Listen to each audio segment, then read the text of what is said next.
Well, hi again, everybody, and welcome to another episode of 100 Yards of Football. And today we have a national champion, a special guest, someone that I've been waiting to hear from ever since I was on the phone with him about 10 days ago when I first got a chance to meet Ken Swilling. Vincent, you helped introduce me to Ken, and the conversation that we had, especially early often, is one that I go, man, this is going to be a great interview. We're going to have a lot of fun together and looking forward to it. But our co-host and founder is Vincent Turner. Vincent, first and foremost, welcome to the show. And how on earth did you get to know Ken Swilling so that he would be a guest on our show, on our program? Well, I've been blessed a couple of years ago to come across this great young man that played at a high level at Georgia Tech. We was on a couple of sports endeavors a couple of years ago, and okay, I hit the wrong button. Sorry about that. okay, and just got to know Ken at a very high level, very special guy, very intelligent young man, and like I said, very nice that he's joining us tonight. One thing I would say is this. When you look at all the college safeties that's played at a high level in college football over the years, from Jack Tatum to Kenny Easley Jr. to Ronnie Lott, Steve Atwater, this gentleman right here, I would say would be at the top of the list. If I had to have a top 10, Mr. Ken Swilling would be in that top 10. And you know my old saying, me being from Memphis, Tennessee, and the great Michael Beck that played the lead role in this movie. Ken Swilling was like this at Georgia Tech. Warriors, come out to play. Back to you, Hawk. Well, Ken, that's quite an introduction. Being one of the best safeties ever, you were an All-American at Georgia Tech, and you had a great high school career. We're going to talk about all of that. But first and foremost, welcome to the show. Thank you guys for having me. It's a pleasure. It's been great. Harper, I've listened to you on the radio, and having a chance to meet you in person. And you're everything that people say you are. It's been a great time, and just getting to know you. And Vincent, of course, I want to say thank you. This has been a long time vision of Vincent, and to see him flourish is like water to my soul. I tell you, it's real good. It's real good. We all appreciate that very much, and I think the check will be in the mail, Ken. All right, folks, we've got a little bit of sound going on. I'm not sure exactly what that is, but if we can get, I'm not sure if we can mute it or whatever, but it sounds like. Is that your phone, Ken? There we go. Thank you, sir. I appreciate it greatly. Well, Ken, if we're going to begin with you, I'd like to go back to the very beginning. One of the things about you that fascinates me is you're a small town boy. Jerry Kenneth Swilling was born on September 25th, 1970. In the 54 years, they have the saying where you can take the country out of the boy, but even though you can't take the boy out of the country, Stevens County is a special place for you. Can you talk a little bit about growing up there and with family and friends, and maybe how competitive it was for you at a very early age? Oh yeah, I was, that from an early age. It was always, as far as I can remember, it was always been very competitive because we all kind of grew up within a mile from each other. All of my cousins, especially my cousin Pat, they lived about a mile and a half from my house.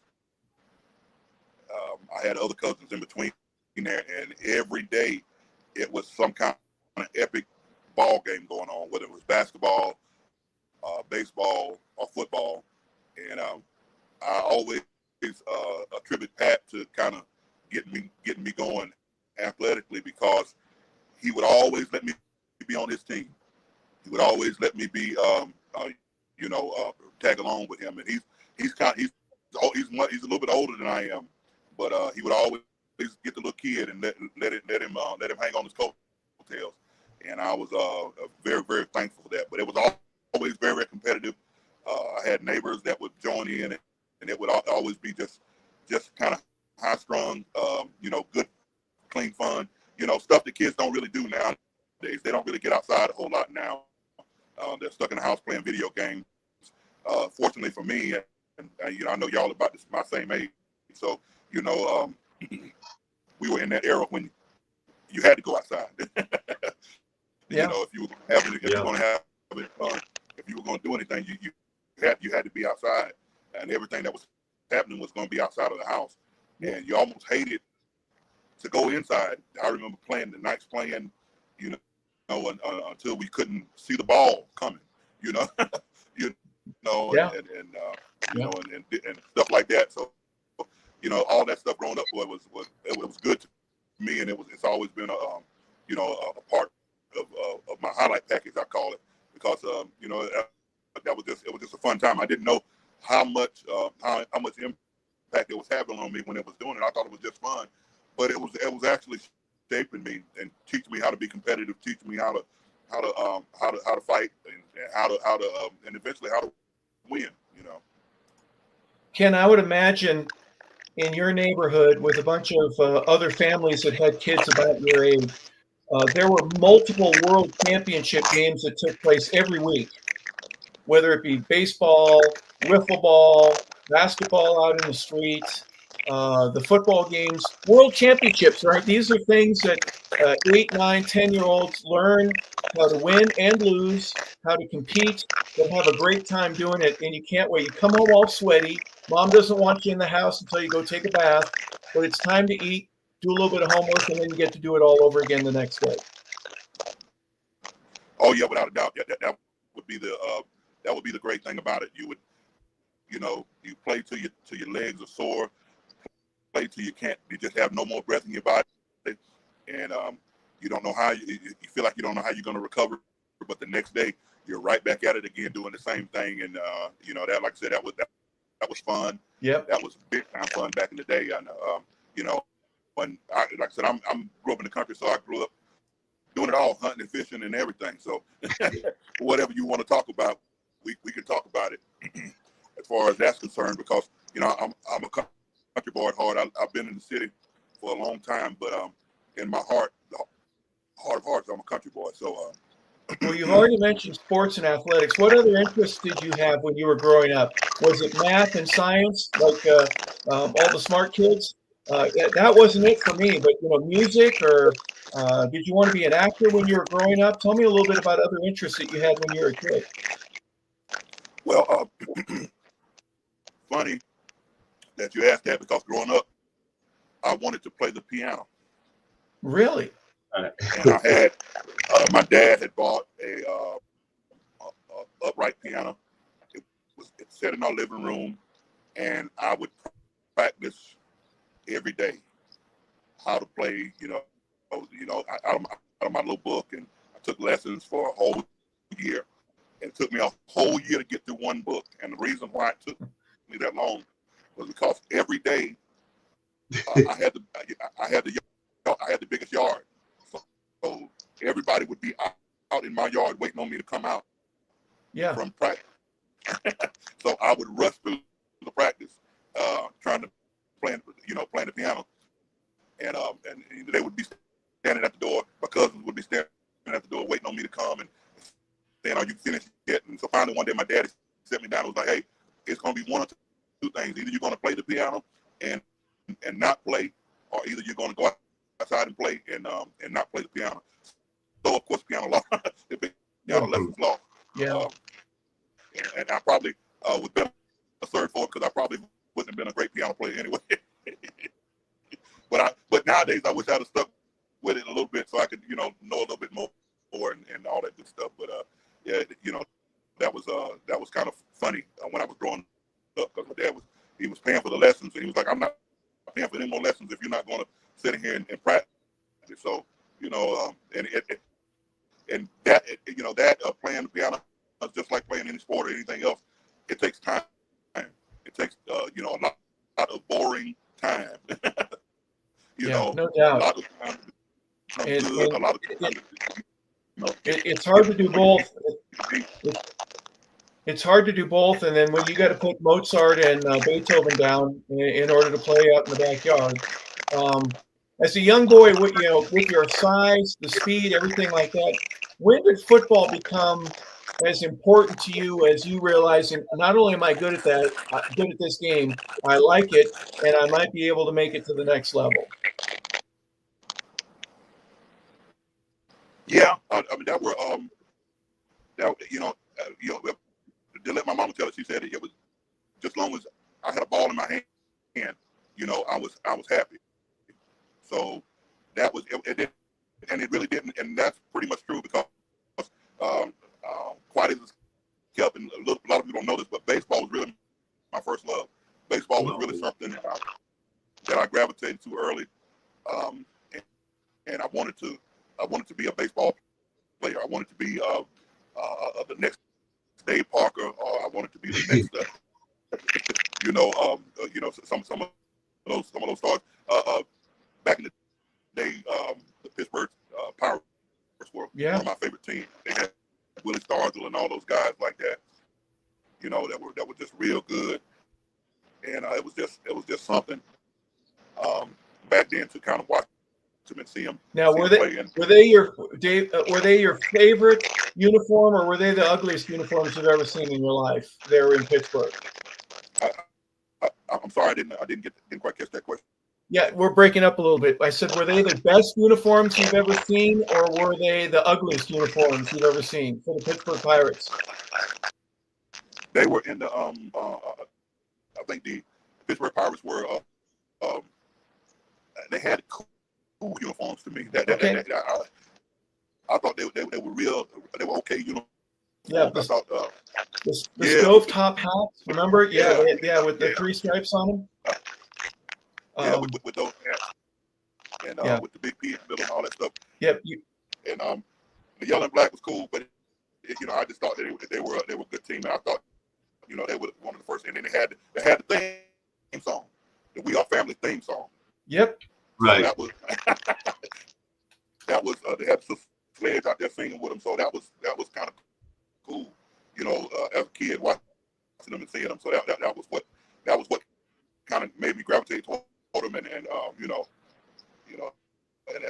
was really a good thing. Well, I'll always say, I don't care what uniform you're in. You win a championship, you look pretty good. Doesn't matter what the uniform is. It's all about getting the ring or getting the big trophy at the end of the season. Speaking of trophies, when you were a young kid playing Pop Warner football and all that, what was that like for you? Were you the guy that always got the ball? Did you have to do all the blocking? What would you say prompted your early football career in the Pop Warner days to where I really enjoy this game? I want to keep playing. Yeah. I'm sorry, we got a bad connection. We've got something going on. I don't know what's going on, but I can barely hear you.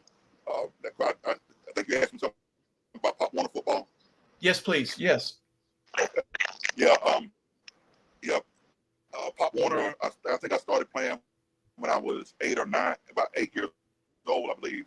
And it was.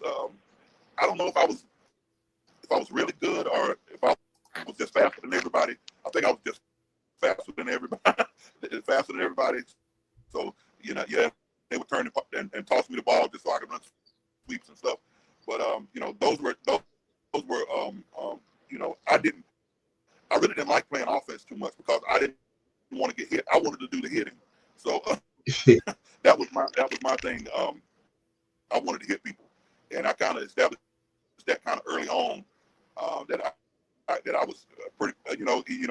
I could tackle pretty good. So, and I have my cousins once again to thank for that because we were tackling with no pads on in the yard. So that kind of toughened me up and made me ready to play. Against other kids that were my age, and all of my cousins were older than me. So, playing with older kids at that time. If I was 9, my oldest cousin would be about 16 that would be playing with us, and so forth and so on. So they were all a little bit older than me. So it made me have to play a little bit harder to hang with them, and that kind of taught me how to tackle, taught me how to be tough and how to get the wind knocked out of you and get right up and keep playing. And I had a good experience with Pop Warner, so that was pretty cool for me. Ken, share a little bit about when you were a young kid, what it meant to you to play in the high school caliber when you're in the 7th or 8th grade. When you go to the grocery store and some grandma approaches you and says, listen now, Friday night, this is going to be really important. You need to be at this game. The whole community gets together for those high school games when you were a kid, right? That was a really important influence on you. Oh yeah, without a doubt, that was a big influence, especially once I got to middle school. Once I got into the situation where I was playing, getting ready to go to high school. Even when I was in the 6th grade, 5th and 6th grade, we would go and watch my cousin play on Friday nights. So that was like, being from a small town, everything kind of shuts down. Everything, everybody comes to the football game. That's the big thing to do. That's the event during football season. They're coming to the football game, no matter where if you're playing at home or away. Most times, the small towns, they travel well. They'll travel with their team, especially when you win it and things are going pretty good, and you got a pretty good team. People will support you and travel with you. That's why when I got to Georgia Tech, on Friday night, if you're depending on who you were playing against, who you were playing, what the neighboring town was, you might have 5, 10, 12,000 people at a football game, when I got to Tech, I was kind of used. I was kind of okay with playing in front of a crowd and being all right with it, But I'm telling you, from middle school on, you were kind of. I know I was looking to go to high school. I wanted to be on that field, the field you just showed. I wanted to be on that field because like I said, I looked out and saw my cousins them playing. I looked out and saw, I mentioned Keith Montgomery, who is probably one of the greatest high school football players I've ever seen in my life. I thought so at that time that he would take off, and back then they had the tearaway jerseys, and they would grab hold to him, and the jersey would tear away, and he would be running down the field in his shoulder pads, scoring touchdowns and whatnot. So yeah, that was impressive to me. I don't know why it was, but that was just impressive to me. And I always wanted to, I saw myself on that field. I saw myself playing on that field at some point in time. And all the kids, growing up, that's what we wanted to do. We wanted to be a Stevens County Indian. You wanted to grow up and be, you wanted to play on the big field with the big boys. So, that was part of, my experience growing up there, and part of what I felt, and it just made, watching others play and watching others be good, and seeing that, they set a real standard and a legacy for us to follow in. Well, with your background the way that it is, Ken, I would imagine most 9th graders are kind of intimidated when they go on campus for the first time. You were so used to being there that it's just a natural flow for you, and you probably played real well from the time that you got there, obviously, until you graduated 4 years later. Right. Yeah. It was, it was interesting. As Vincent says, everybody's always watching. You never know who's watching and all that good stuff. Well, I didn't realize that the coaches were really watching me, that they were really seeing what I had, and so they were prepping me and getting me ready to be, on the varsity team, even as a 9th grader. And and I had the misfortune of breaking my sternum when I was in 9th grade. I was actually practicing with the varsity, getting ready to make my first run with them, and I got tackled and broke my sternum, and or cracked it, and that kind of ended my freshman football season. And I didn't play. I said I wasn't going to play football anymore. I I said I was just going to play baseball and basketball and be done with it. And lo and behold, my junior year, the spring of my junior, well, the spring of my junior year, right before I became a junior, Coach Rodney Walker came, and I was out in the center field. I never forget it. I was on the baseball field in center field, and he came over to me, and he asked me, he's like, "Hey, you coming out for football, right?" And I said, "Yes, sir. I'll be out there." And the story was, everybody thought I was afraid to play because I got hurt my junior year, my freshman year. They thought I was afraid to play, and I wasn't afraid to play. I just didn't want to play for the coach that was there at the time. At the time, and I remember them, other coaches coming to my house, talking to my dad, and trying to get him to convince me to play. And my dad asked me, "Do you want to play?" I said, "No." He said, "Well, if you don't want to play, I'm not going to make him." And I appreciate my daddy for that, because he kind of stood with me in that and let me make my own decision. And then when I was ready in 11th grade, I came out, and pretty much the rest is history. After that, I wasn't afraid. I just, just didn't want to play for the coach that was there at the time. And I mentioned Coach Walker. Coach Walker was probably one of the most instrumental persons I've had contact with. Up until that time, I never seen a coach be so committed. I never seen a coach really give his all to his players, and he was the kind of coach that would go to the limits for you, and he expected the same from you, and it was a fair exchange. Ken, I've said this once, I said it 1,000 times. If I know a coach loves me, if he cares about me, if he wants me to get better, I'll go through a brick wall for that guy.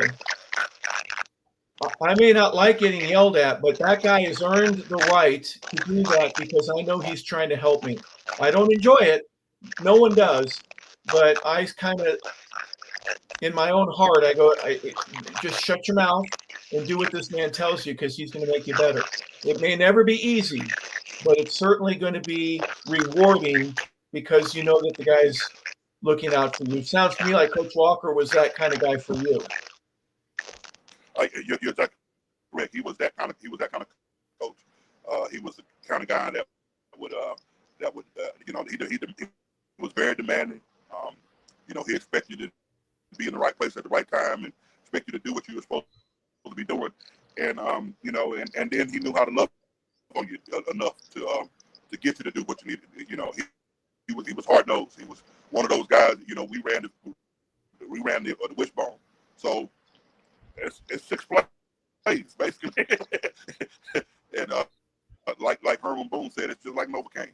Saying it always works, because you're depending on that other team to kind of, somebody's gonna have a breakdown somewhere.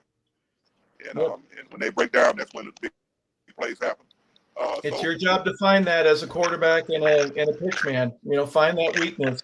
Did you go both ways? Did you play offense, and did you enjoy it? I played my junior year. I played wide receiver and safety. My senior year, I played tailback and safety.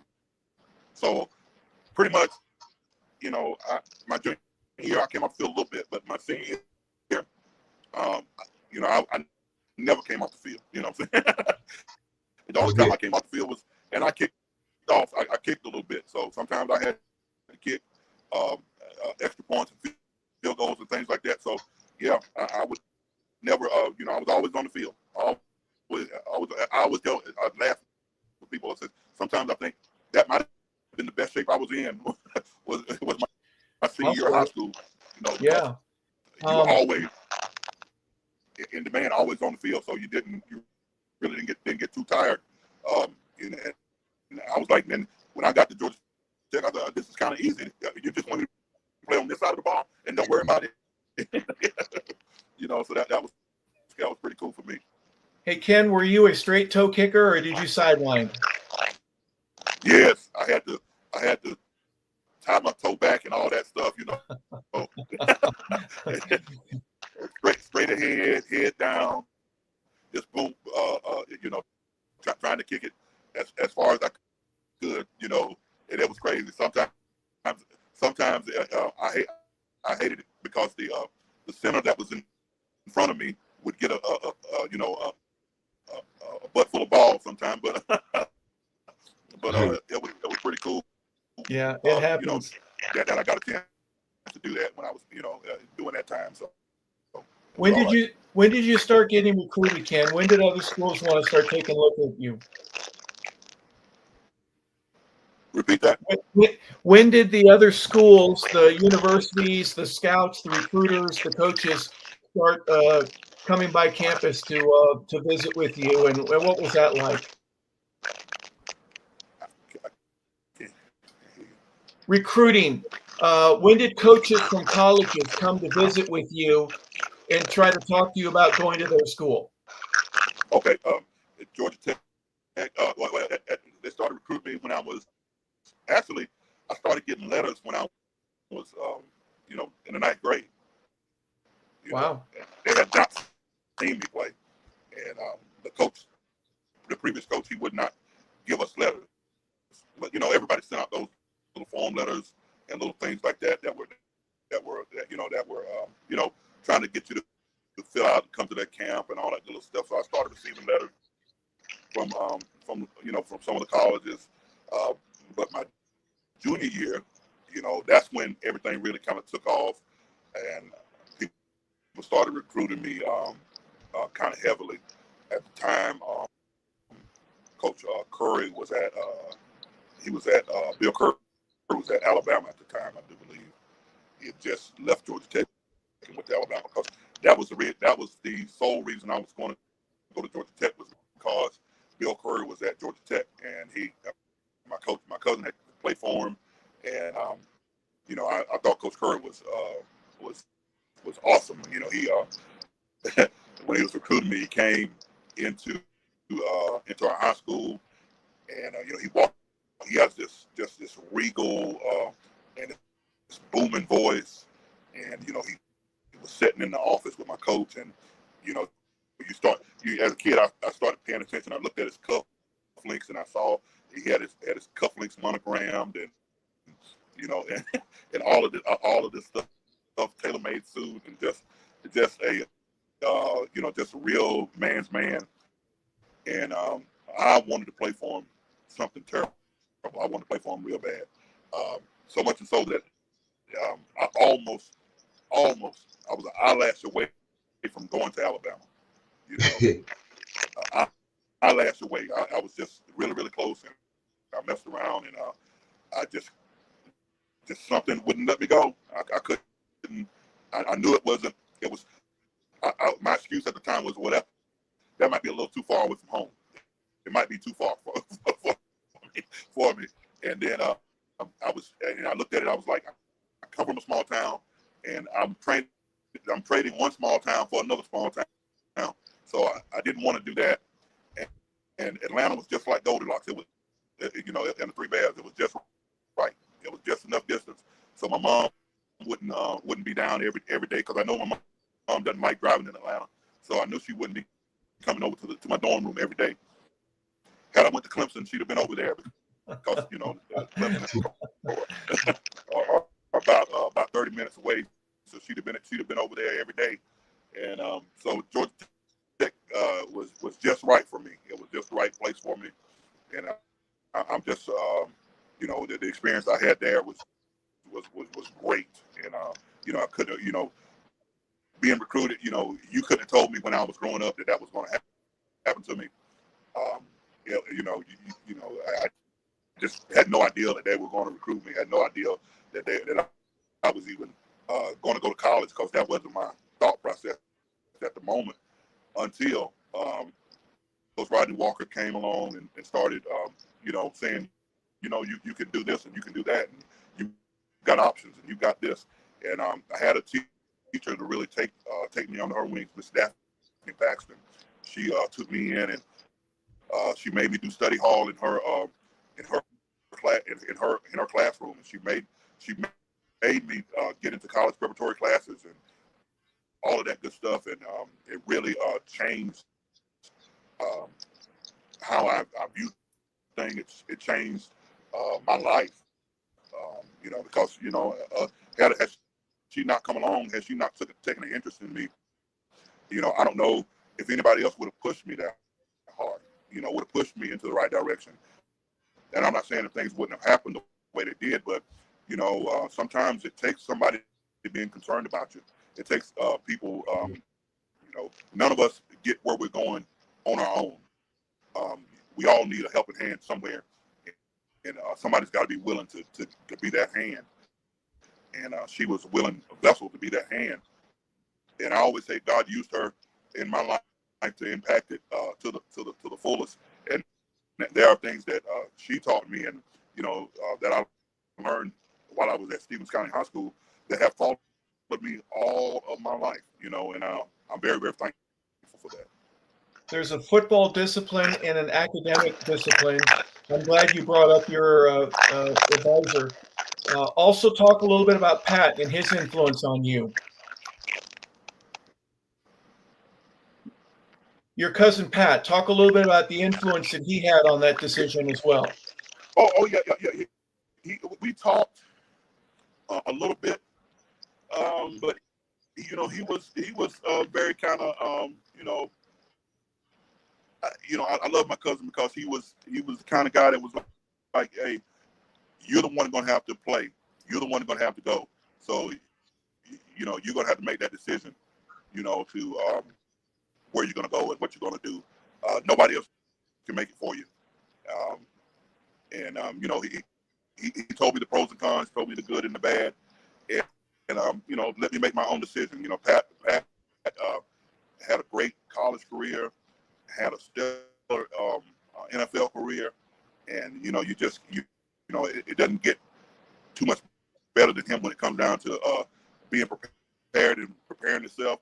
And as little as people know, I saw him train like crazy, and that was amazing to me that he would always be training. I don't care what he did the night before. I don't care how late he got in. He got up and got his 5 miles in. He got up and got his workout in. He got up and did the things that he needed to do to make sure that his body was ready for the season. And I learned a lot from that. Just by watching, and by seeing him be just be that guy, it was crazy when I was at Georgia Tech because everybody used to compare. Well, is he as good as Pat? Is he this? Is he that? And Pat would always say, Kenny, you got to be your own man. You got to be your own man. Make your own mark. Don't worry about what people say, but make your own mark. And that's what kind of inspired me to do that. Kind of made me set my sights high when I was at Georgia Tech, and eventually I made a name for myself. So I'm proud of that. I'm very proud of that. Yeah, absolutely. And then obviously you play 2 different positions, so it's not easy to make that comparison. Before I bring Vincent in, I want to talk a little bit about your coaching change there. You end up getting Bobby Ross. You told us a little bit about Bill Curry. Talk a little bit about the different style that you had from high school and what Bobby Ross. This is a job. It's a high-paying profession, and this man has work to do. Oh yeah, Coach Ross. I liked him because he was straightforward. He didn't pull any punches. He was just very, very straightforward. One thing about it, he was very detail oriented, and he always, you knew what you were going to do. Before the season started, it's like he had everything mapped out, even down to the seconds, down to the minute, down to the whatever it was. You know, he had everything, and I was like, how does he do that? And you know, I would look at him. He would put in so many hours. There would be a lot of times when I was at Tech and we were trying to sneak out of the dorm and we would be going, you know, out on the city, on the town, and you go by the athletic association and you see Coach Ross's car still there at you know, at 12:30, 1 o'clock in the morning, and you're trying to figure out, is he really in there? And then all of a sudden, you know, you might have early morning workout at 6 o'clock or whatever, and you get over there at 5:30, and he's the first person you see. And that was impressive to me, and it made me not want to be a coach. Yeah. Because I realized, you know, a lot of times people see, all they see is Saturday afternoon, those 3 hours, Sunday, those 3.5 hours. That's all they see. They don't see those other 120, 140 hours doing that time period leading up to that ball game, where you're burning the midnight oil. You're doing what you got to do to get you guys ready and to make that game plan. You know, it's a lot goes into, you know Harper as well as anybody. A lot goes into coaching. A lot goes into getting ready to play a football game. And Coach Ross definitely, you know, those first few years, you know, they were rough because, you know, my first year, I think they had went 3-11 the year before I got there, 3-11 the year, my freshman year, and everything was just brutally tough. But he kept preaching the same message. He kept preaching about doing the right thing, about accountability, about doing the things that were necessary to make you a winner. And it's crazy because, you know, we always talk about it. You know, you got to learn. You know, winning is not just something you do. You got to learn how to do it, and you got to be in a culture of winning. You got to have a culture of winning in order to win ball games and be successful the way you need to be. You know, a lot of times, you know, people don't understand. Regular people don't understand that. You know, they think that just because a team has this player and that player, you know, that makes them a good team. That doesn't make them a good team. You can have some great athletes on the team individually, but if they're not coalescing and playing together and not playing for each other, it's going to be hard for that team to win. You got that right. Vincent, please, I've taken up too much of the time. Go right ahead. No problem. Question I want to ask you this evening, big guy, is what was your final decision when you chose Georgia Tech? What was the one point or one issue that made you choose that great school? Say that one more time, Vincent. What was the main point of you choosing Georgia Tech? What was that one issue that made you go to Georgia Tech? It's always something that makes you to stick out. Was it the ladies? Was it the academics? What was that one point? Well, it wasn't necessarily the ladies because I didn't know any at the time. But it was the academics, number one, and it was the opportunity to play in Atlanta. You know, that was one of the places that, you know, I thought was good. And quite as kept, you know, growing up, because my cousin had went to Tech, I listened to Georgia Tech football games all the time. I listened to, even before my cousin got to Georgia Tech, I listened to Al Serrato call games way back in the late 70s, you know what I'm saying, and in the early 80s. I was listening to, and I didn't realize I was falling in love with Georgia Tech and didn't even realize I was doing it. But I kind of fell in love with the way Al Serrato called games, the way he talked, the way his cadence and how he painted a picture and made you see it. And, you know, and there were times when I would be in the yard just imagining him calling my name or saying, Ken Swilling on this play or on that play and this, that, and the third. And that was, and that kind of came to pass. So it was kind of cool. That was one of the things that kind of attracted me there. Of course, the city of Atlanta was a big a factor because I'm from a small country town and the pictures are slim. And most of the time, back in the day, my dad would always, every time I thought I liked the little girl and I said something to him about her, he was like, that's our cousin. We kin to them. We some kin to them. So eventually I said, forget it. I'm gonna stop trying to date anybody here in this small town, and I'm gonna wait till I go to school. I didn't care. I didn't know I was going to go to Georgia Tech, but I'm just gonna wait till I go to school somewhere, or wait till I get away from here before I start dating anybody. And sure enough, I came to Atlanta, and Atlanta was pretty good to me. I've enjoyed my stay. My next question.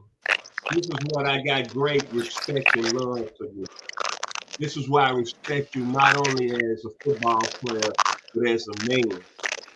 Y'all go 3-8 your freshman year. Y'all come back and go 7-4 in sophomore year. After you ended the season 7-4, you make that prediction that we're gonna go undefeated and win the national championship. At a school that really, y'all weren't even on the radar. Nobody talking about Georgia Tech winning national championships. And then 1990, look what the basketball program was doing. They had Lethal Weapon 3 over there. But you, a guy from a small town, you stood up like a man and said, we're going to win a national championship the next year and go undefeated. Well, what came to your mind like that after y'all went 7-4 your sophomore year? What did you see? Well, to be honest with you, Lethal Weapon 3 probably was the biggest influence on our football team that we had at that time. Because if you recall, they had went to the Final Four that year. I played against Larry Johnson and the UNLV Running Rebels. But they influenced us so much because we saw how much notoriety they was getting. We saw how much press they were getting. And you could talk to anybody from that time, man. They had it. They had it. They had that. They had the swag. They had everything. They had the city on fire, and we wanted that for our football team. And and in that '89 season, we had kind of went on a little streak of winning football games and playing good, and everything kind of turned around in the football program. We didn't go to a bowl game in '89, but we had turned the corner as far as winning, and the culture was there, and the culture was right and right to win. And so that summer, I guess I would dare say maybe 90% of the team stayed back to work out, to go to summer school, to do just to be around each other. And that championship was born that summer because we began to be around each other. We began to love each other. We began to play for each other, and and it was just just a good feeling all the way around.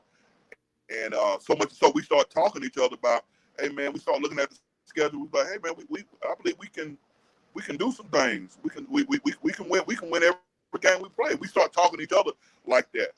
And it just so happened that somebody asked me in a press conference, hey, how do you think you guys are going to do this season? And I said, I believe we have the ability to win every game that we play. And somebody said, you saying you're going to be undefeated? I said, yeah, I feel like we have a chance to win every game that we play. And I said it out loud. It was in the paper, and it was just crazy.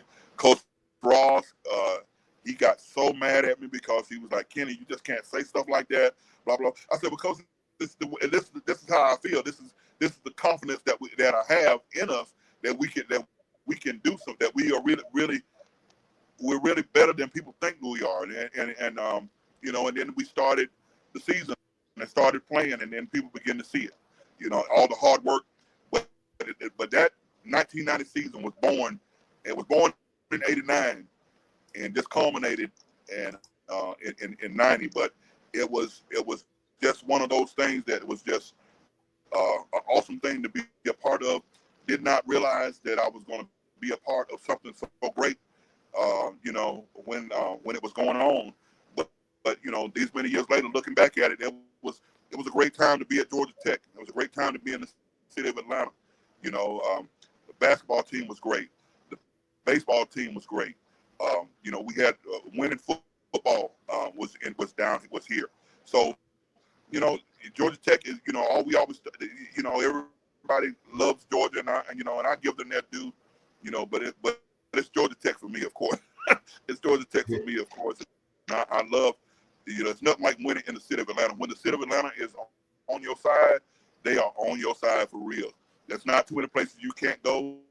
There wasn't too many places I could go back in the day, you know, when I was at Georgia Tech, that they didn't already know who I was and already know, you know, to kind of sit out the red carpet, and it was crazy.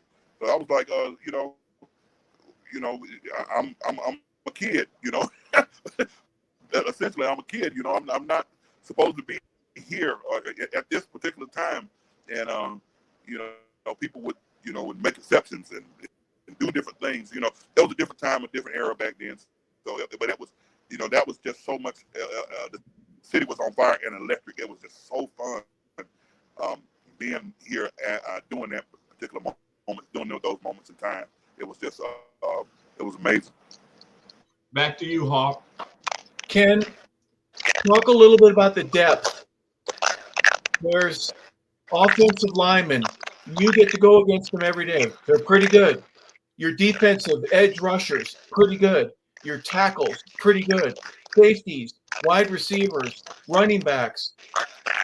It's easy to see that every day in practice and go, you know what? We could go undefeated. I'm looking at my schedule, and we're good. You recognize that during that summer, and I'm sure in training camp. Talk a little bit about what it meant to go on the field for the first time at home at Bobby Dodd against North Carolina State. That was very interesting. That was a game that they didn't, the pundits didn't think we would win, and they were saying it was an early season test, and this, that, and the third, and you know, it was just one of those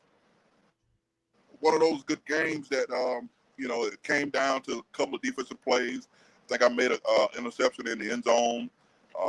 They tried a post route on me, and I turned and caught the ball, and you know, made a pretty decent catch. But it was just one of those games that was kind of hard fought, and we came down and it ended up winning the ball game. And it was one of those things where, you know, that kind of breathed a little confidence and breathed confidence into us. You know, we had good running backs. We had, you know, Sean Jones was a quarterback, and you know, I want to say he came down and kind of led us on a drive and did what we needed to do in order to secure and win the ball game. And it was just one of those things that you know, that was just the beginning of the ball rolling. And once we won that game, I think that kind of set us up to do some things. We knew that we were in for kind of a special year. You play Chattanooga the next week, and then South Carolina is ranked number 25. That, to me, was one of the big games, too. Getting through them, an SEC school coming on your campus, and you beat them pretty soundly. It was 27-6. 46,000 people there. A lot of folks there to see you play that weekend. Yeah, that was one of our coming out games that we played. South Carolina. They had Mike Dingle was the tailback, and he was big dude. He was about 245. Ran the ball pretty hard, and we kind of prided ourselves in doing some good, you know, keeping them kind of contained. I think he did still have close to 100 yards on us, but he didn't score touchdown. They had Robert Brooks was a wide receiver, and they had I want to say I think Todd Ellis was might have been the quarterback at that time. But that was one of the things that that game in itself. I ended up having 2 interceptions in that game. That was kind of it wasn't it was an afternoon game. We never really played in the afternoon. We always played at 12, but this game was at like 3 o'clock, and we thought that was like prime time. That was like you couldn't tell us nothing. The blimp was over the stadium and all that good stuff. So we felt we felt good about that game. I never forget that feeling. We used to always say, well, you know it's a big one when the blimp comes. When the blimp comes to your city, you know it's a big one. Yeah, no doubt. You get the blimp, you get the win, then you got to go to Maryland, your first road game. You win handily there at Maryland, and then were you looking ahead at all for Clemson? Because that game there, that to me is the one you got to win. You got to beat Clemson in order to have a chance to win the ACC. Yeah, the Maryland game was a pretty decent game. I think if I recall that game correctly, that's the game Marco kind of went crazy in that game, and he had about 4 or 5 sacks in that game. It was just unbelievable. But everybody we won that game looking forward to Clemson, because I think Clemson was the next week, and that was at the time that was they were the big dog. They were the big dog of the conference, and that was the one that you had to win. That was the one that you thought might give you some trouble, and it was one of those things that that week leading up to that week, it was all business. And at that time, going into it, you're 4-0 at the time, and it was just amazing that we got to that point, and even at that point, if I recall correctly, and I remember it like yesterday, it was like everybody was like, yeah, it's go time now. Now it's time to really see, if we really real or not, how real we are, and that was just an amazing game. That was tough because I got hurt on the kickoff for that game. That's one thing that I remember about that game was hurting my ankle on a kickoff. Our regular kickoff returner was hurt and down, and I was the backup kickoff returner, and I had to step in, and was running and made a decent return.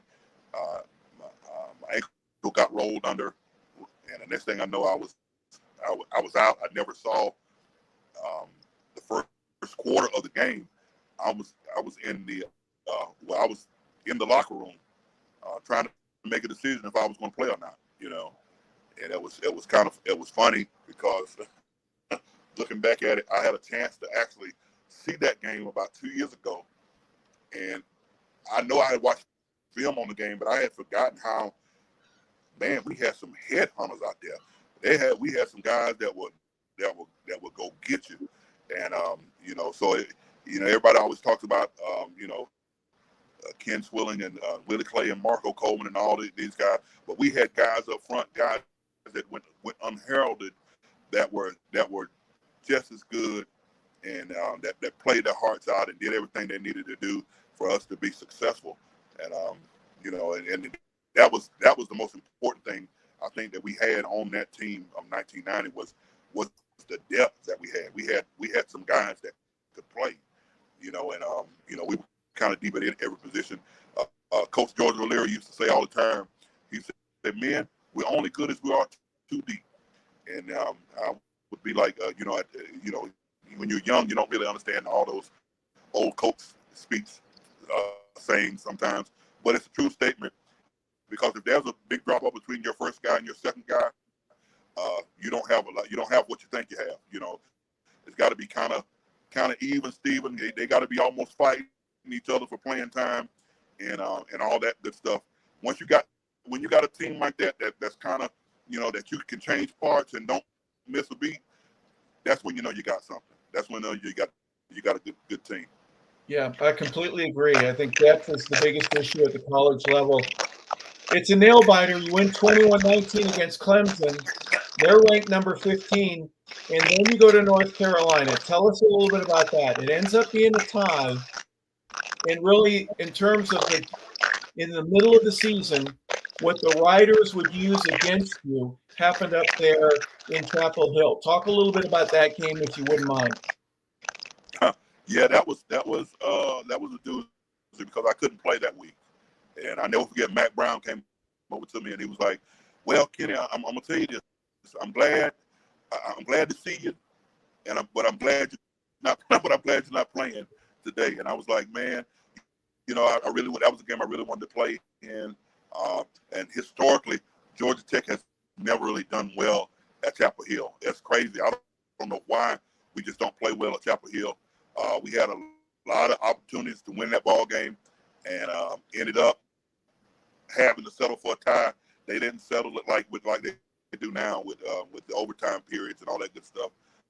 But that tie to us was like we lost. It felt you didn't know how to feel. It felt crazy because now you got all of this all of this stuff built up, and you haven't lost the game. But the tie felt like and it was a wake up call. It was really a wake up call because we had kind of cruised against Maryland, had a tough game against Clemson, and then have this slap in the face against a team that you should have beat by 2 touchdowns. And that if anything, that prepared us for the next week. That prepared us for the showdown with Virginia. That really got us ready and got us going. Well, in between, you played Duke. You scored 48 points. That's the most that you scored in the season. You had a couple other games that you were in the mid-40s, but you gave up 31. That was probably a tough week of practice the next weekend. I bet you Bobby and the rest of the coaches were a little upset that you gave up 31 points to the Blue Devils. But you got to look at the number 1 team in the country, Virginia, coming in. Right, exactly. That was tough. And again, that was a week I didn't play. I didn't play that week because I was trying to get ready for Virginia. But Coach Spurrier, I want to say Coach Spurrier was there at that time, and he always had a game plan. He always had. Yeah. He was always he always had a juggernaut of an offense, and that was that was tough. That was a tough, hard fought game. Like I said, we gave up a lot of points. That was the most points we'd given up to anybody to that at that time. So that was kind of tough, and that kind of that next week was it was even worse. It was crazy because I remember the coaches being frantic and being being on us and being getting on us for every little thing and for every little trying to cover every little detail to make sure that we were watching the proper amount of film and make sure that we were doing what we needed to do in order to be ready to go. Well, let's go right into it. I've never been to Scott Stadium. Vincent, I don't know if you have either. For somebody who's never been there, their campus is gorgeous from what I understand. But you didn't go up there to look at a beautiful campus. You had some work to do. What was it like for you getting off the bus and then going into Scott Stadium and getting your work done? That was a very interesting day because I still wasn't sure that I was going to play. They had just, I want to say they had just beaten Clemson the week before. That was the first time they had beat Clemson in a long time, and they had moved into. I want to say they had moved into like maybe they were the number 1 team in the country at the time. I want to believe. Yeah. Yes, they were. Something like that, number 2 or number 3, or whatever it was. But number 1. They were number one. Yeah, they were number 1 in the country, and so that was a lot of pressure. But we thought we could beat them. We thought we had an opportunity to beat them, and it was just we just knew it was going to be a hard fought game, but it was just one of those things where we thought that maybe we can, And then all of a sudden, the game starts, and we are getting smoked defensively. It is crazy. I couldn't. It was just like I don't know what was going on, but it just was not. It was defensively, it just wasn't our day in that first half. It just wasn't our day. We gave up touchdowns. Herman Moore had the game of his life, and it was just really, really tough and really rough. And I remember our offensive guys, they kind of started toward the end of the first half. They kind of started scoring and doing some things. And I remember them coming over to us and asking us, as a defense, hey man, can y'all just stop them? Can y'all stop them? Just slow them down just a little bit. Just give us a little something. And we had to look in our eyes like, I don't know, man. This is crazy. This is unbelievable because nobody had ever really scored on us like that. And then all of a sudden, toward the end of the first half, things started to change. Momentum started to change. We come out in the second half. They have the ball, and they're driving, and it's crazy. Sean Moore has the ball in his hand. One of their guys, one of their offensive guys, lineman, kind of lays out and kicks the ball out of Sean's hand, and that was like one of the first turnovers. And then right after we score, and right after that, things just started turning. And the next thing you know, it's a ball game all the way down to the end, and which we know Scott Sisson hit the 34-yarder for the win. But it was like that was the coming out of not only the Georgia Tech, but that was the coming out of the ACC. That was probably one of the biggest games in the ACC history to that point. That was a huge game. That was a huge game. Yeah, you had Jim Nantz calling that game. CBS had their number one crew out there.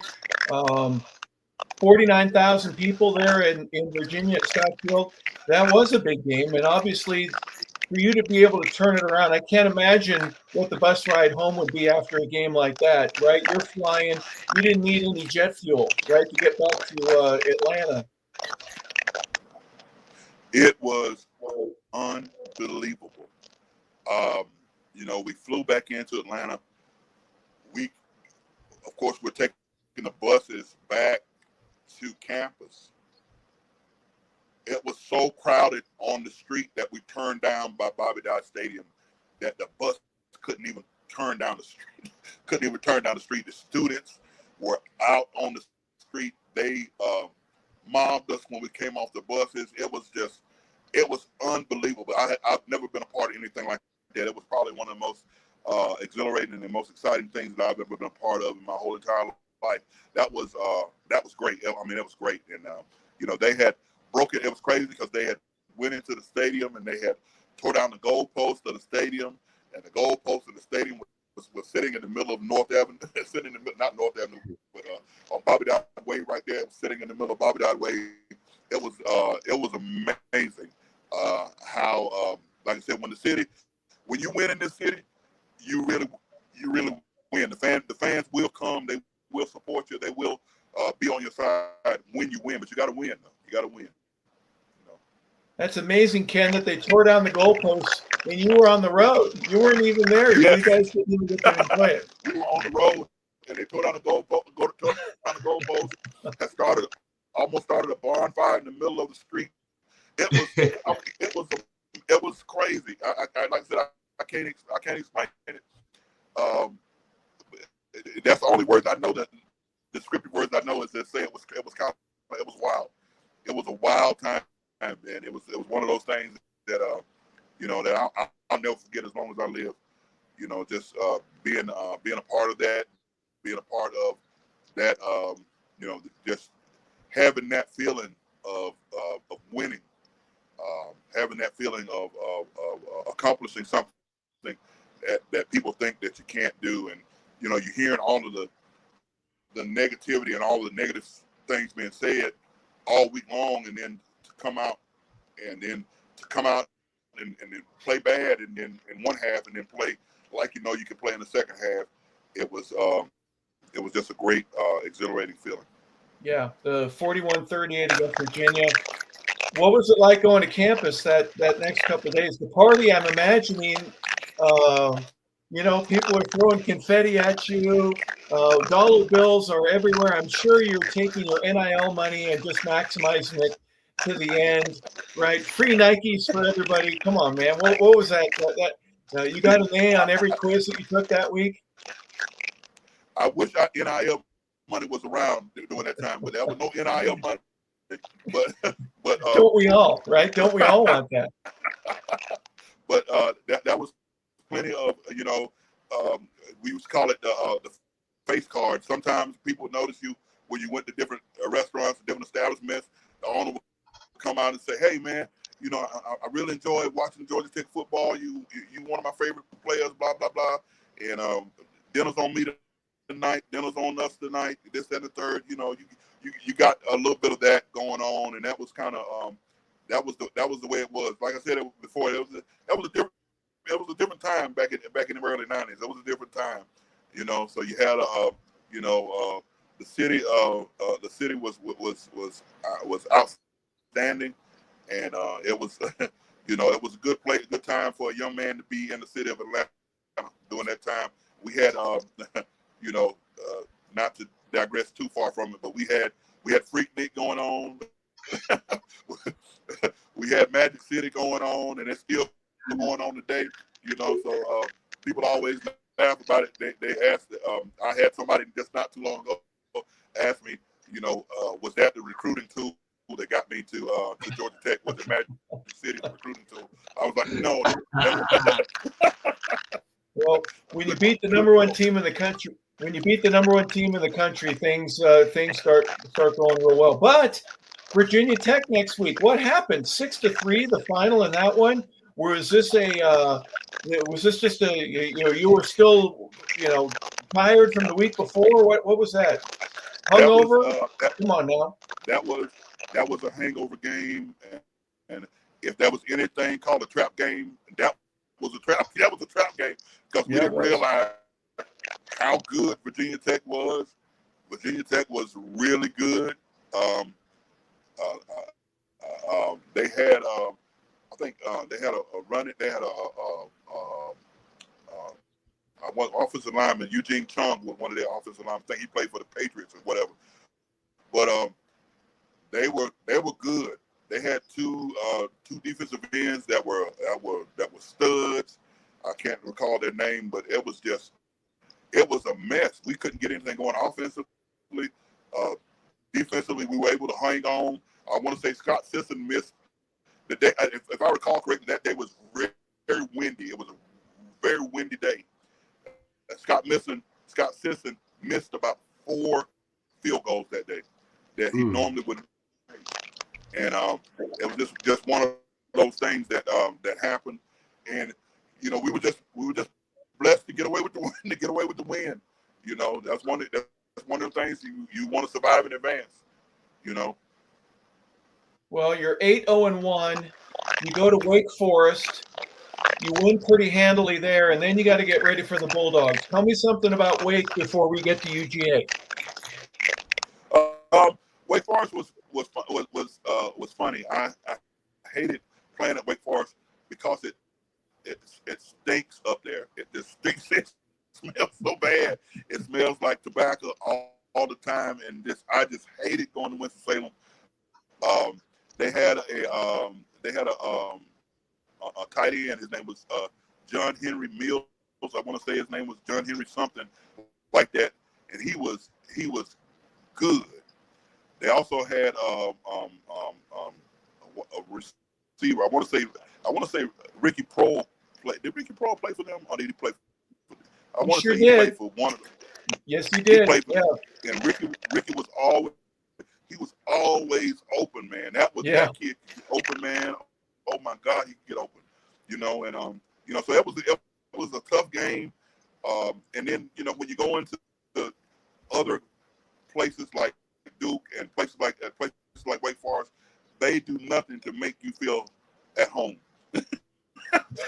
They probably had some of the worst.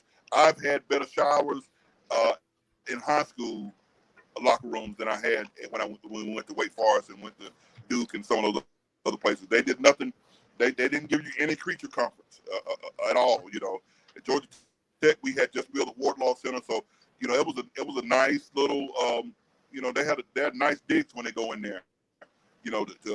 Big lockers and everything. But when you went on away games in some of these places, like even at North Carolina and all of those places, they did nothing to make you feel at home. No hot water at all, right? No hot water, Ken. No, exactly. No hot You already water. know. No hot water. French fries are stale at the dinner. Oh man, Yeah. It's bad. All of it. Goodness gracious. Well, all right, let's talk about UGA. There's nothing like it. And this time you got to go to Stanford Stadium. This is before they had their next big addition. 82,000 people there. What was that like? Getting off the bus there at UGA, knowing you're undefeated and everything is still on the line for you. Yeah, everything is still in front of us. Playing at Georgia is probably one of the highlights of my career. Just playing at the university, being from Stevens County, we wore red and black and silver. So when I saw those colors at University of Georgia, it reminded me of being at Stevens County. But I knew I was, on a different mission or whatnot. But it was just, it was a good feeling getting off the bus, knowing that if you win this game, some good things can happen. Good things can happen, and you just wanted to continue it. And it was one of those things where we, when we got off the bus, got into the game, got to going. We were not playing well at first. Georgia was kind of giving it to us a little bit, and then all of a sudden we had some good things happen, and the game turned, the tide turned, and we were able to come away with the victory and able to win it pretty decidedly. And it was just it was like we could breathe after that game, because and that was the first time I kind of went up to Coach Ross after that game, and I told him, Coach, I told you so. I told you we could do this. I told you so. And that was the first time I said anything about it, because it was just a great feeling, a great time, a great great moments, beating your in-state rival, being able to tear a piece of that hedge off and put it between your lips. It's pretty cool. They always get mad when we tear the hedges up, but hey, if you don't want us tearing the hedges up, you got to beat us every time, because if we win down there, when we win down there, that hedge is gonna be torn a little bit, because that's just tradition we have when we get it, and to get that opportunity to win down there, it's a good thing. Oh yeah, that's such a big part of your recruiting, the alumni. Everybody wants to beat Georgia. You want to do it every year, and it doesn't happen every year. It's a rare occurrence. So, Ken, talk to me a little bit about the respect that the country started to give you. You're unranked and unknown when you go into North Carolina State. After you beat Maryland, you go to 23rd. You beat Clemson, you move up to 18.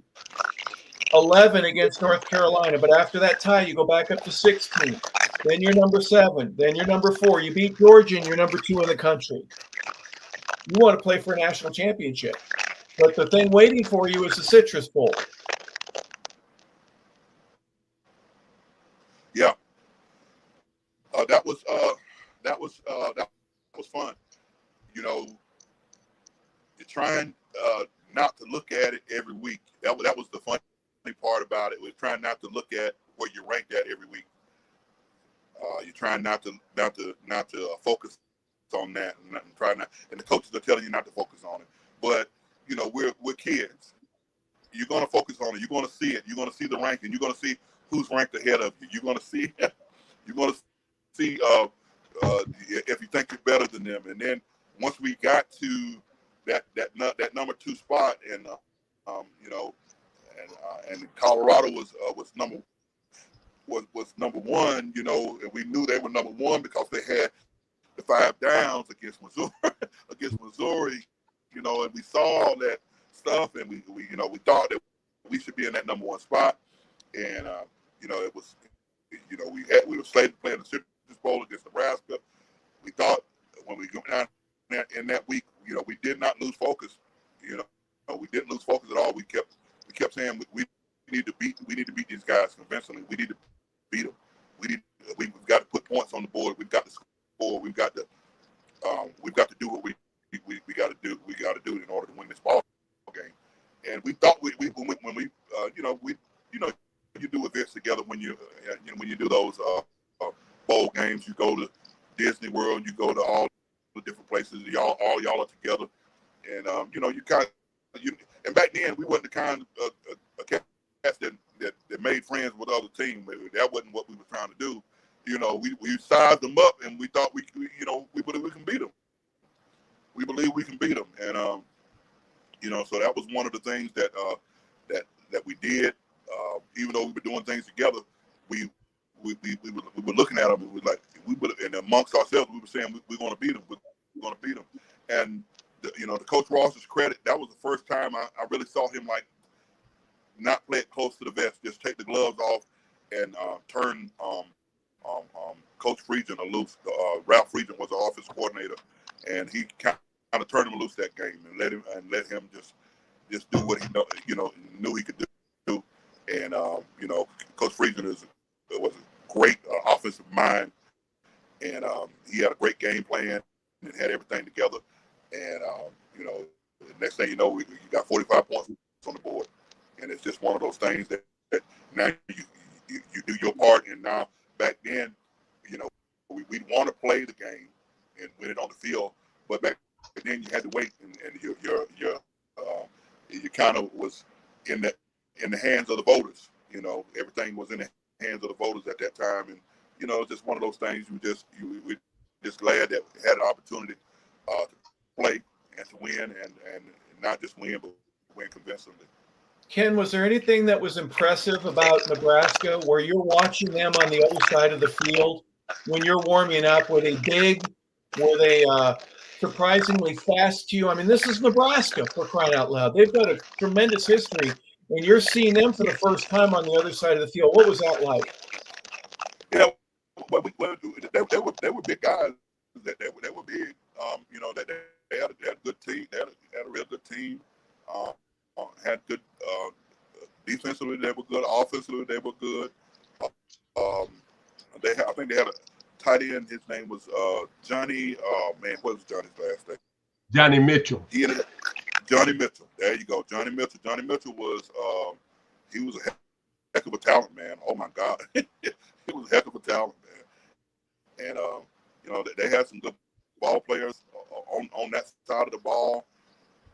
Offensively, and you know, when we lined up, you know, we started playing, we thought we were just a little bit more physical than they were, you know, and so, you know, and you know, sometimes, you know, it's like that when you're playing against a team and you feel like you're a little more physical than them. You go ahead and to our offensive credit, they went ahead and did what they needed to do, and laid a pretty good number on them, and you know, just made it to where they. You know, the game was out of reach before you knew it. And, you know, I think William Bell had a great game that day. Sean Jones had a great game that day offensively. I saw our wide receivers just go to work.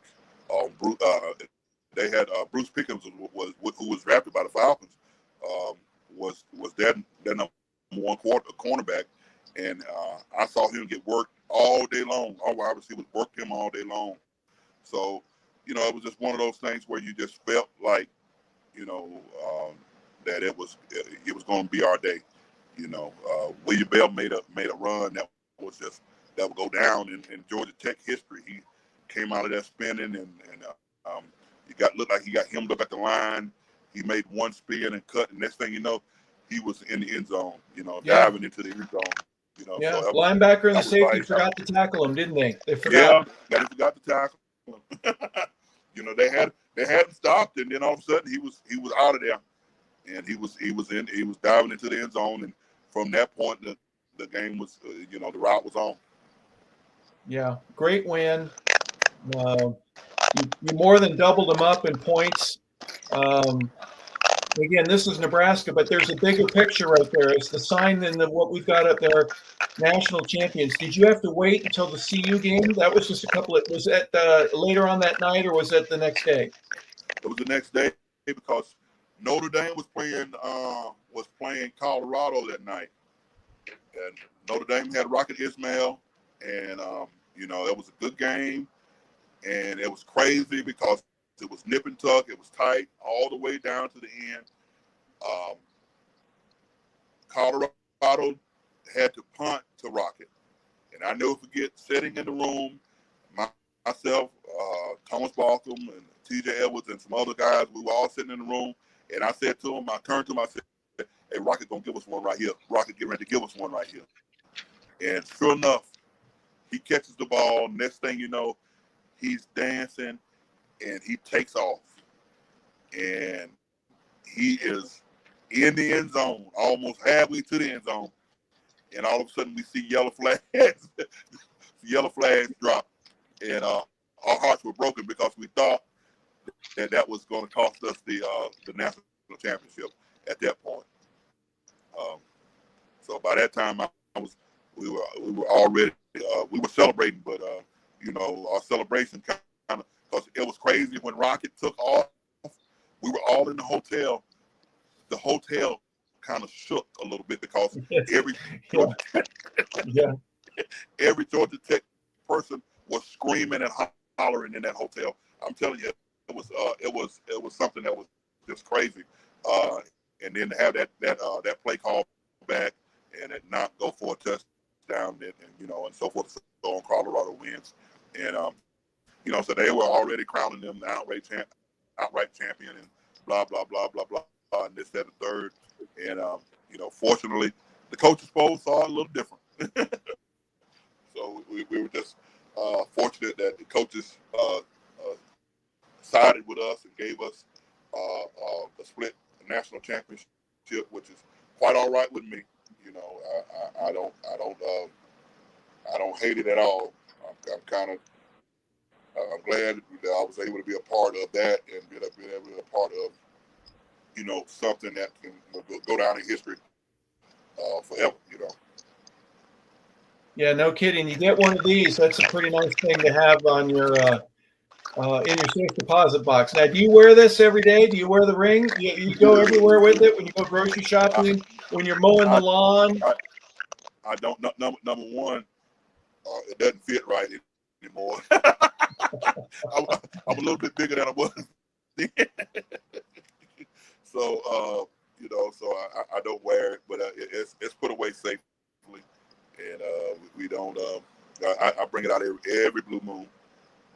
We'll bring it out, but I'm just glad to have been a part of such a great team, and have that be a part of my life history and the story of Ken Swilling. You know what I'm saying? That's been it's been a great run. It was a great time, and that portion of my life. As far as now people always ask me, oh, you're that Ken Swilling. I'm like, yeah, which is funny to me because people still remember. They still don't forget who some of the things you've done. Makes you feel good, but I tell people all the time, I can't spend my life living back there. I've got to, life continues to move on, and you continue to make strides and continue to do the things that you need to do in order to try to be successful and try to have some stability in your life, But that was it. Wait a second, Ken. Hold on. You mean that you have to take the trash out? And you got to mow the lawn, and your wife says, "Hey, I need you to feed the dogs," right? Oh yeah. You still have a life to lead, right? Yeah, still got a life to live now, and people you say that about the NFL, that it stands for not for long. All of that, football, sports, all of it's very fleeting. You know, it doesn't last long. You know, even though when you're young, you think you're going to do it forever, but you can't do it forever. You got to do something else. So you know, you know, unless you have some, it makes some of that Harper LeBel money. You know, that's when, you know, that's when it's good to you. You know. Hey, Ken, when you got back to campus, did they tear down the goalposts again? Was it better for you the second time after you won the national championship than the Virginia game? Actually, no, the Virginia game, because you got to remember when we got back, students were not back in school yet. Oh my gosh! You know that happened during New Year's, during the break. So no, we had people show up, but it was nothing like the Virginia game. That Virginia game was bananas. It was bananas. It was crazy. Yeah. You know, it felt like a national championship game. That's what it felt like. That's what winning the national championship should have felt like. But you know, people did show up. You know, we did have a parade and all that good stuff. You know, a little bit later in that month, we were able to ride down through the city in cars and all kind of stuff. It was real. It was just real nice, and something that I'll never forget. Well, take us back to you got to go to class, and then you got spring ball, and you got a summer and another 1991 season to prepare for. What's next for Ken Swilling in terms of getting himself ready to revamp and get his senior year? Yeah, I was trying to make a decision whether I wanted to come back or whether I wanted to go into the NFL. I made a decision. And people ask me all this time, man. You know, they say to me all the time, you know, hindsight is always 20/20, of course. And they say, oh man, you should have left. You should have went and played ball, and you should have went to the pros, and blah blah blah blah. I'm not even gonna lie to people and tell them that, you know, that was, you know, it's something that I wanted to do. I'm not gonna lie and say I didn't want to do it. However, I was having fun. I wanted to come back and play with my guys again, you know. And you know, sometimes you try to recreate something, and it just don't happen the same. I wanted to run it back. I wanted to be one of the first teams to kind of run it back to back like that. And that was coming back for my senior season was good, and it was bad. It taught me a lot. It taught me a lot about people. It taught me a lot about myself. It taught me a lot about you know, about how to persevere when things don't go your way, when things don't turn up the way you think they're supposed to. You know, it taught me a lot, and those lessons have been invaluable, because it's you know, football, of course, always teaches us that you're going to get knocked down, you're going to lose some, you're going to win some. But when you get knocked down, you got to get back up, and you got to keep going. And you know, and my coach used to say, Coach Chuck Preefer used to say all the time, hey, the most important play is the next one. The most important thing that's going to happen is what's happening next. You can't dwell on what just happened, because there's something else coming. You know, so that has I've learned that in my life, and I've learned that I've got to keep pressing on, got to keep pressing forward. Yeah, you go 8-5 that senior year, and then comes the draft. Talk a little bit about after that season is over and the preparedness that you need to get into in order to play at the NFL. Yeah, to try to get prepared for the NFL, that was different. That was the first time I realized, hey, you're on your own now. You know, nobody's going to call you and say, hey, Kenny, come on, let's go work out. Let's go do this.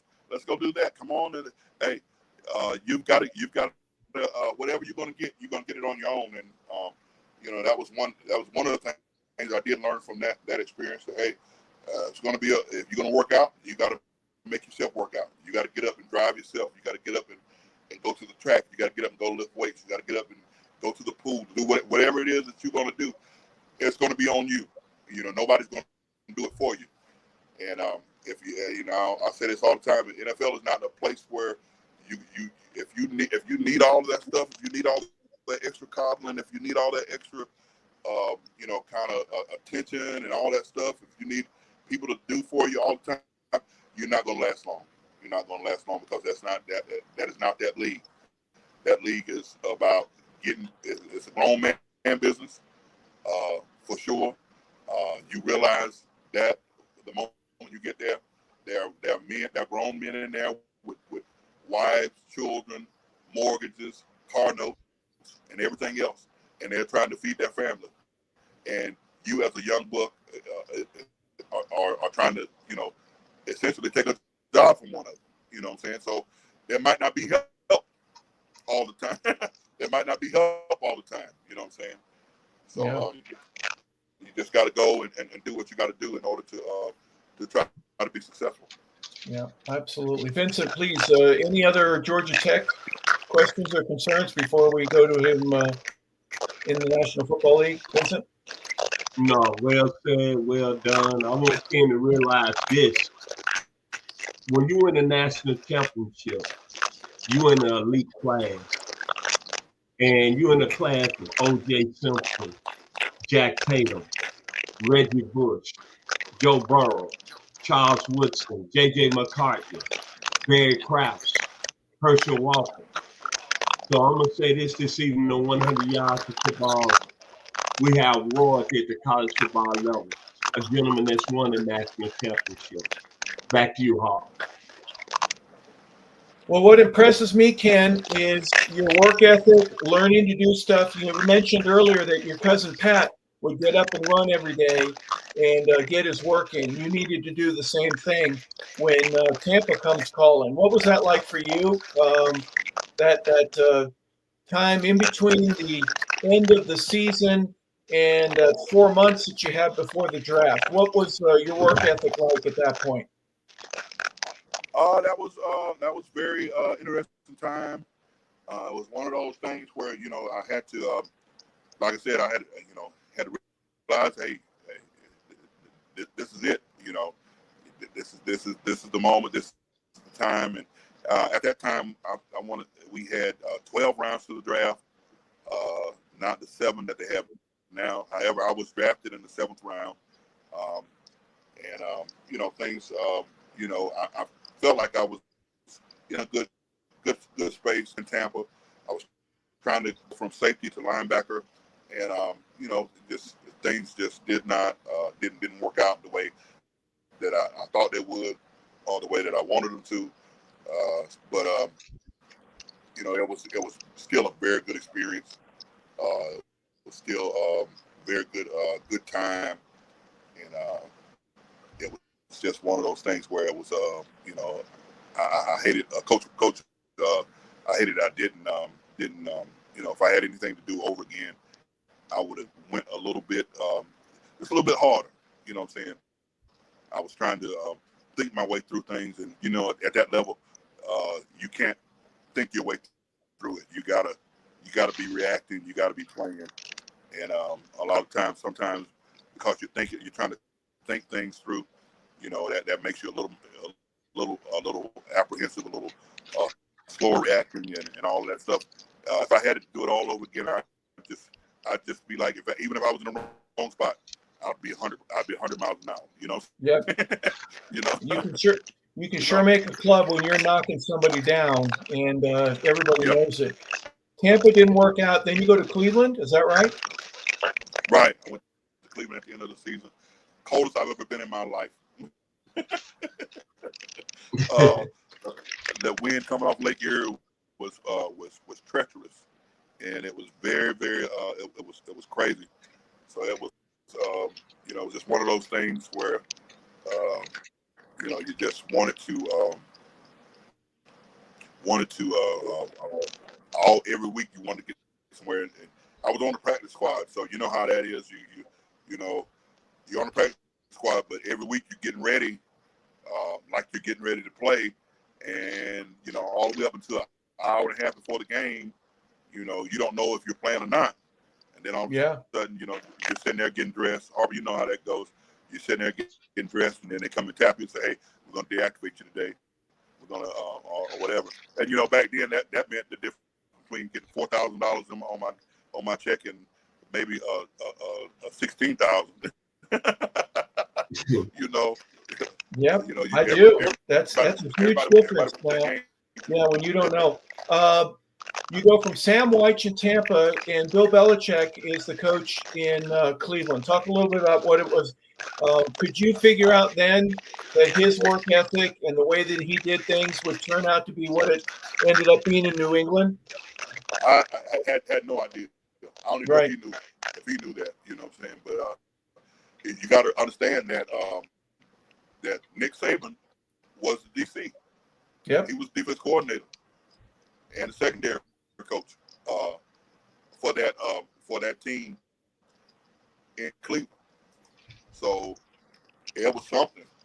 They were star-studded, as far as, when you look back at it now, being what it is. But they had a system and they had a way of doing things.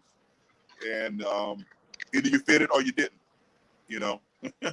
And Cleveland was a great city, and that was the first time I think I was like starstruck because they had Kevin Mack and guys like that, Emerson Walls and Frank Minifield was there, and I was I'm a big Tecmo Bowl kind of person. I played all these games on Nintendo video, and everybody played with the Cleveland Browns back in the day because they had Kevin Mack, and there was certain times when he would be running the ball and nobody could tackle him.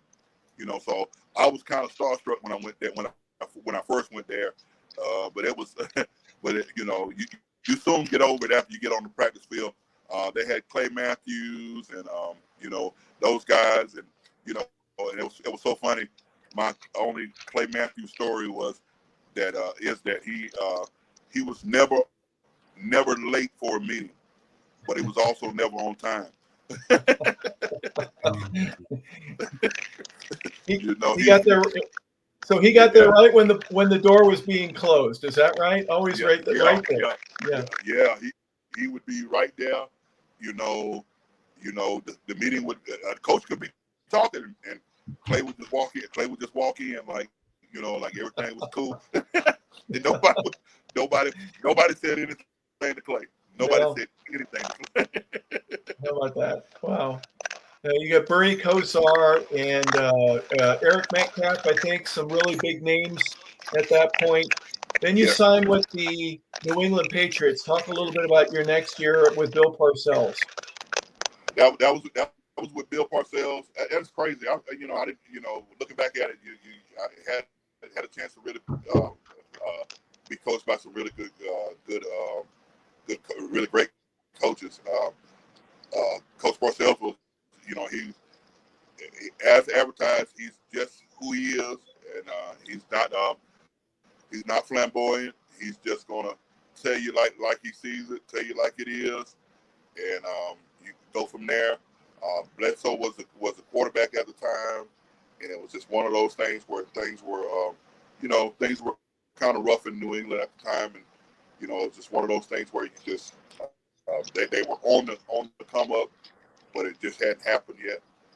And and like I said, once again, I was in that situation where I got caught up in the numbers game, and it's just one of those things where that was. And at that point, I thought, well, maybe I need to be trying to do something else. Maybe football is not going to be what I want to do. They were on the cusp of just getting good. A couple years later, they end up winning the Super Bowl, or they're in the Super Bowl against the Green Bay Packers. They turned it around pretty quickly, right? Could you recognize that while you were there? You go, this is a good team now. Right, exactly.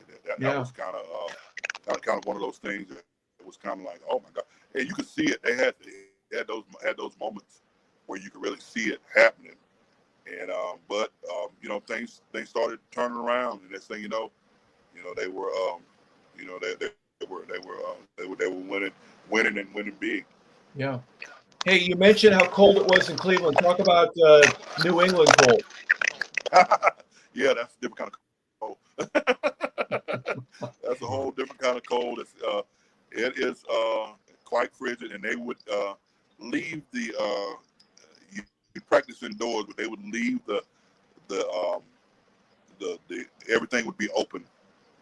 You know what I'm saying? It would be opened up, and you could feel that hawk coming through. And oh my goodness, it was quite frigid, quite frigid. So. Well, you didn't have to worry about the cold the next year. It was the exact opposite, right? You end up in Arizona. Talk a little bit about your Cardinal days. It ended up in Arizona, with Coach Buddy Ryan. That was very, very interesting. He did not like offensive ball players at all. I thought it was a joke, but it was not. He was very serious. He's the only head coach I've ever seen come into he had a decent, like Rex was the DC, but Buddy ran the defense meeting room all day long. That's the only part of the game. That's all he wanted to do. That's all he wanted to do. Hey, did he spin that whistle around where it would spin, and then he'd spin it the other way around? He was spinning that whistle during practices, wasn't he? Yeah, with practice, and he loved people that like to hit. He loved people that like to stick their nose in there. Yeah. And, and you felt pretty good when you got a data boy from him. You know what I'm saying? So that was a good experience. But it was short lived, but it was still a good experience, and one that I'm glad I had. Vincent, I'm going to use a bad word here on the show, and Ken, I'm going to ask you. He did it with me when I was with Buddy, but did he ever call you dumbass? Say that one more time. Did he ever call you dumbass, or was it just me? He would call me dumbass every now and then. That was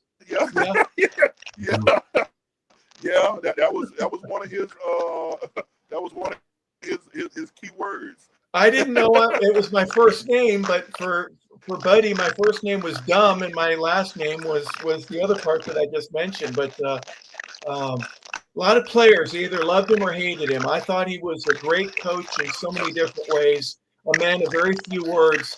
He just wanted you to win. He was going to do everything he can to help you win. Right, yeah. He was definitely one of a kind. Knew a lot about football. Knew a lot about, especially about the defensive side of the ball. He was probably one of the most astute defensive coaches I've ever been around. He saw everything. So it was he was definitely fun to kind of play. He was definitely a player's kind of. I can understand how the Eagles of old, when he was their DC, why they loved him. I can understand why the Bears loved him. I can understand all of that. I understand exactly why. It was the way it was, because he was the kind of guy that he was going to turn the defense loose, and we were coming at you all day long.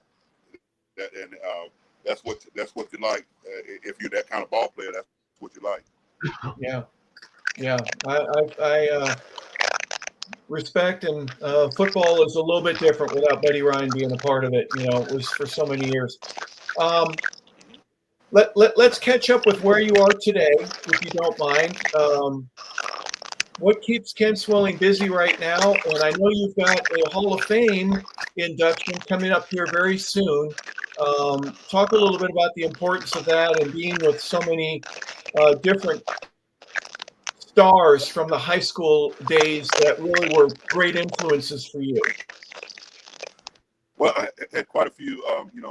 Speaking of that, I'm just honored that my high school would even think of me that way. And for where I'm from, in a small town in Toccoa, Georgia, it's kind of, you see all the time. We have legends like Keith Montgomery, who played at Georgia, Stan Dooley, who played at Georgia, my cousin Pat, Brad Smith, who played at Georgia Tech, um, Anthony Harrison that played at Georgia Tech. You got quite Lance Skelton that played at Georgia Tech. A lot of Tech guys, of course, and you know, just being able to you know, to go back and to be a part of that. One of my teammates, Leonard Wheeler, he's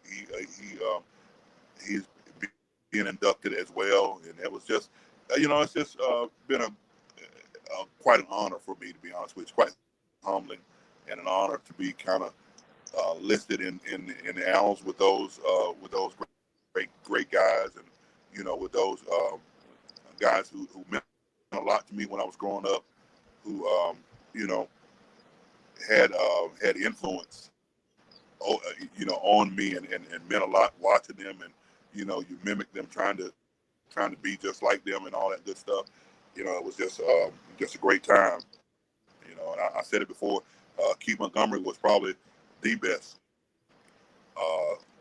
running back in high school football that I think I'd ever seen in my life. You know, so it was just one of those things where, you know, where I'm just proud, super proud of being selected and being able to represent the class of '88. You know. Well, no kidding. It's a great honor. The amazing Dave Baker, who was in charge of the NFL Hall of Fame for all those many years, said once, "For all that you did for the game, for all that you're going to do for the game, we want to thank you." And I'm sure Stevens County wants to thank you for your contribution to the high school itself and to their athletic program. And being a national champion, for obvious reasons, is a rare feat that they want to acknowledge. And we certainly applaud them and you for being a part of that as well. Thank you. Thank you. Vincent, any final thoughts before we let Ken get back to his busy schedule? I would say, well, I'm gonna say this. In 1990, I was living in Knoxville, Tennessee, and I saw the Georgia Tech and Nebraska game. And I saw this young man at 6'3", 240 pounds, make a lot of tackles in that game. And I've seen a lot of safeties play at a high level. And his name was Kenneth Swilling. Tomorrow I'll be 65 years old on July 17th. And for him to come on the show this evening, it's a tremendous birthday present. Because I would never believe in my greatest dreams I would be on a podcast talking to one of the greatest football players on the college level playing the safety position. And when I think of Ken Swilling and I think about that 1990 National Championship team with Georgia Tech, I'm going to think about patience, perseverance, athletic, and the ability to knock people out. Thank you, Ken, for being on the show tonight with me and Harper. It's a blessing that I cannot ever forget. And one of the greatest birthday presents that hopefully I can enjoy and have many more years to live. Thank you, Mr. Ken Swilling out of Georgia Tech University, a school that produces 1 out of every 6 students a millionaire. Back to you, Harper. Thank you. Happy birthday. I didn't know it was your birthday. Happy birthday. Tomorrow, sir. Tomorrow. Okay. And Harper had one on Monday. Okay. Hey, Ken, before we go, tell us if there's any social media, or how do people find you? If someone wants to go up to Toccoa and see the game where you're being honored, how would they get to do that? You know, it's going to be at Stevens County High School. I want to say it's the last weekend in August. I'd have to go and see, but you can follow me at my email is soloyellowjacket@gmail.com. You can follow me on all social media at Ken Swilling. I'm not hiding from anybody, so I don't have any kind of crazy names or anything like that. When you see Ken Swilling at Ken Swilling, it really is me. So yes, you can follow me that way. I will be trying to keep everybody abreast and posted on that, and I will post that date, and just in case anybody wants to come be a part. You know, like I said, I thank you guys for having me on tonight. It's been a blast talking. I didn't realize we had talked for 2 hours, but I guess time flies when you're having fun. It sure does. And we won't have to worry about a jacket in August up there in Toccoa, but it might get a little chilly right about at the end of the ball game. But thank you for giving us some insight on some of good times, bad times, and everything in between.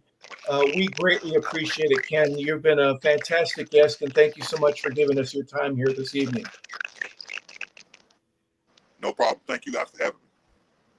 You're very welcome. What do you got, Vincent? Anything else? No, sir. Well, Really ladies and gentlemen, we want to say thank you to an All-American, a national champion, and a guy that loves the game of football and displayed it each and every time he strapped on the helmet. That's Ken Swilling. So thank you from the bottom of our hearts for watching here this evening. We appreciate it greatly. This has been 100 Yards of Football, our interview, obviously, with Ken Swilling. Our co-host and founder is Vincent Turner, and I'm Harper LeBel. We want to say thank you, everybody, for tuning in, and have a fantastic rest of your evening.